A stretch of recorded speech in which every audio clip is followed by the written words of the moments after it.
Hello, I hope everybody's having a great day. And I think Halloween is just a couple days away. Pretty excited about that. Get the kids trick-or-treating and all that fun stuff. So enjoy the family time. I know when you were a kid, it wasn't Halloween like the best time. Will you go from house to house and every house would give you candy for free? I mean, that's pretty much the best thing there is. I know everything's changed, kind of go to carnivals now or school functions and whatnot, but nonetheless, Halloween is so much fun as a kid. So get back in the spirit. Kids are going to love you for it. And it's just a fun time anyway. Besides, you get to dress up for whatever you want to be. You know, I had I had one of my friends do this. He went to his 20-year reunion. And for you guys, if you ever, when you go to your reunions, it's a little bit of kind of it's a pecking order of who's successful, who's not successful, who stayed, in good shape and who let themselves go. And you kind of see where everyone, fared out. And then in the pecking order, where did you fall? So it's a little bit of stressful for the first 5 minutes of going to a 20-year anniversary. My friend decided to make a joke out of that. So he dressed up, seriously, going to his 20-year reunion. Everybody's in suits, nice outfits. He dresses up in an astronaut outfit and spelled astronaut completely incorrectly on his shirt on a piece of tape with a big old glass helmet and carried that thing around and said, "Hi, I'm an astronaut. What did you become?" And that's how he started the conversations. You walked around his 20-year reunion. When he sent the pictures to me, I literally laughed out loud for a good 5 minutes. I was crying. I had tears running down my eyes, how funny that was. But he did that to break the ice, and I thought it was pretty genius. So in your Halloween costume, if you want to go as an astronaut, more power to you. I love it. Kris Krohn, I saw something on Instagram, and I saw a little statement that he made, and I want to talk about that. He made a statement that said, if you are not succeeding or growing your wealth, you only have one of two problems. Either you have an inadequate organizational system or you're not following your own system. Those are your only two choices. And for me, having Square Coil and having an organizational system that I believe is superior to the other organizational systems when you're in the custom manufacturing industry, this statement obviously spoke to me. And I went, okay, is that really true?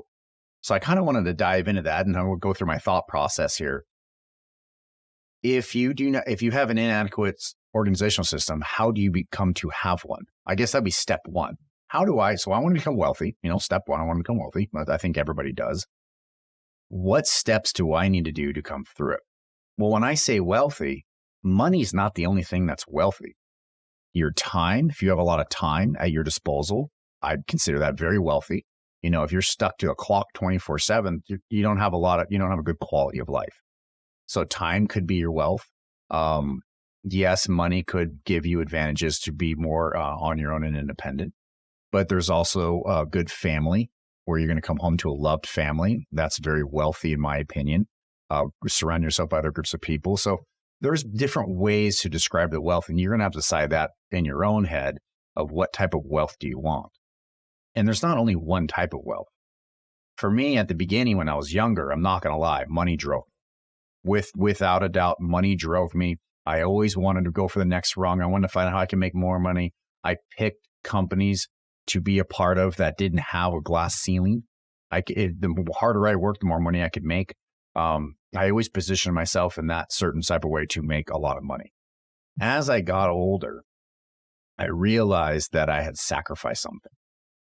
And one of the things I've always thought about I truly believe that you have, we'll use 100 points. You got 100 points, and then you have as many buckets as you want. You can have your career bucket. You can have your personal bucket. You can have family and relationship buckets. You can have just me time, solo buckets. As many buckets as you have in your brain, but you only have 100 points or 100 chips to put in each one of those buckets. If you choose to put 80 of your 100 chips into your business bucket, that means you only have 20 chips for your personal, your solo time, your relationship time. So you choose that your career, which would equal money, that's where you want to get wealthy from. You want to be financially set. But it's going to sacrifice your social, your personal, and my me times. If you put all your chips, or a lot of your chips, most of your chips, into personal time or relationship time, your financial freedom is going to suffer. That's just how life works. I've never met anybody that can put 100 chips in every single bucket and be successful without being a complete stress case. and it's not sustainable. So as you're going through life and as you're getting older, you're going to have to decide which buckets are most important. Or maybe during the week, a lot of your focus is on work, and then the weekends, all your focus is on family. But at some point in time, you're going to have to decide what's more important and what you're going to sacrifice. For me, when I was in my early 20s, I put all my chips into the financial bucket, and I didn't have a social life or even me time. My second 6-pack of beer that I ever bought, I was 24 years old. So I didn't have any money for it because I was always saving up for something else.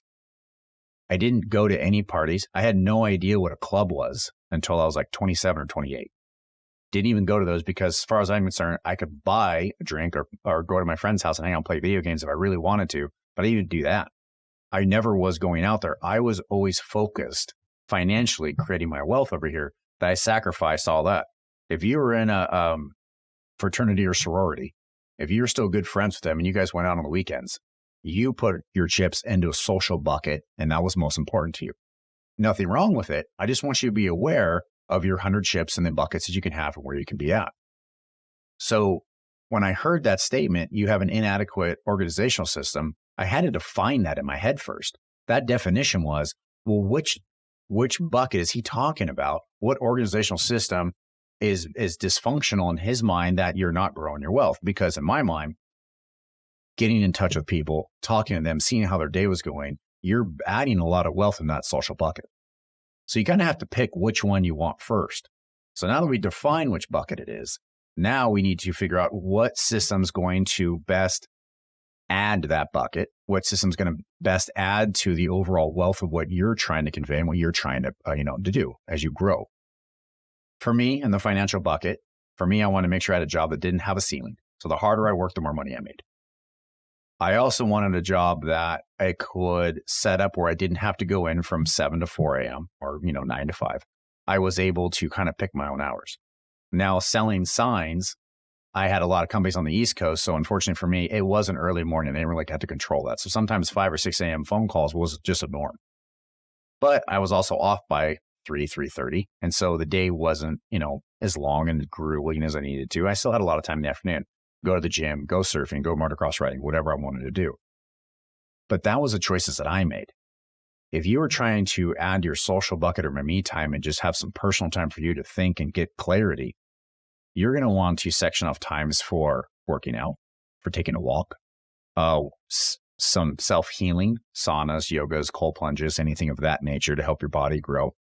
Those are some different aspects you're going to want to put your chips into, and you're going to set up blocks of time where the outside influences can't get to you.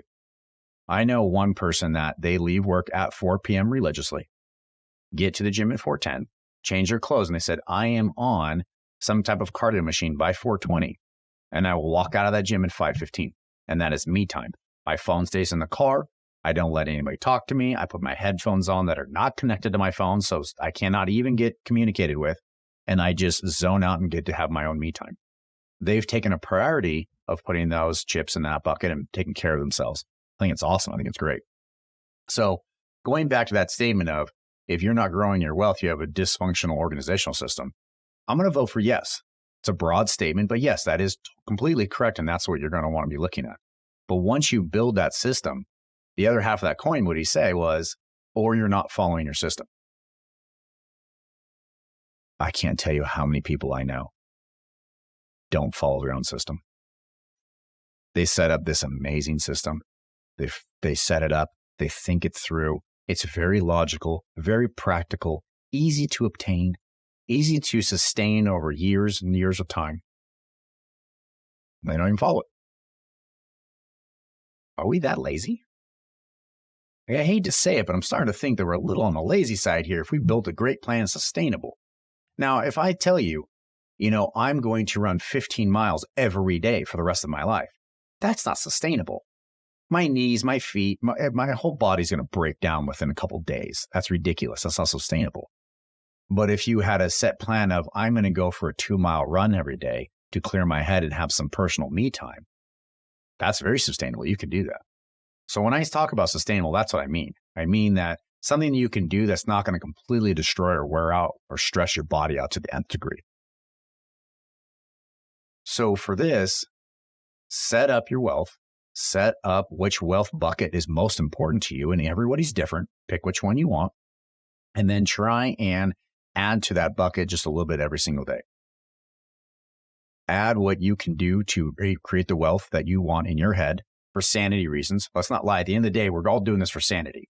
It makes us the happiest. It makes us the most calm. We're the most sane when we're in our little perfect little happy bubble. That happy bubble is what you're trying to find out, right? And fix. And then once you have your plan in place, just don't forget to execute. And that execution can come with many different things. Write it down, stare at it in the morning, get a rhythm to it. Give yourself little rewards. If I follow my plan for 7 days, I get an ice cream from 31 Flavors. If I follow this plan for a month, I get, I get a night out with $100 of free spending money and whatnot. You put the money aside, and then at the end of the month, you get to spend it or splurge on whatever you want. Little rewards are going to make your brain want to stick inside that activity.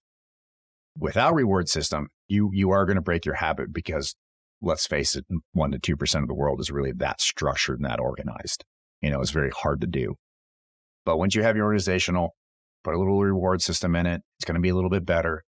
But in the end of the day, that's where we're going to get. That's where we're going to be ourselves better. We always hear in the different books, I've heard this so many times, just make yourself 1% better every day. Well, how the hell are you going to do that if you don't have a system put in place? So I love the statement. If you don't have a good organizational system, or you're not following the two ways that you're falling back in life, yes, to create wealth, you do need a good system, but you need to be able to follow it. So all in all, did I agree with that statement? Yes. I just need a little bit more clarity. I hope I clarified it a little bit better for you, and hope you got a game plan for it. All right, guys, I will talk to you guys next week.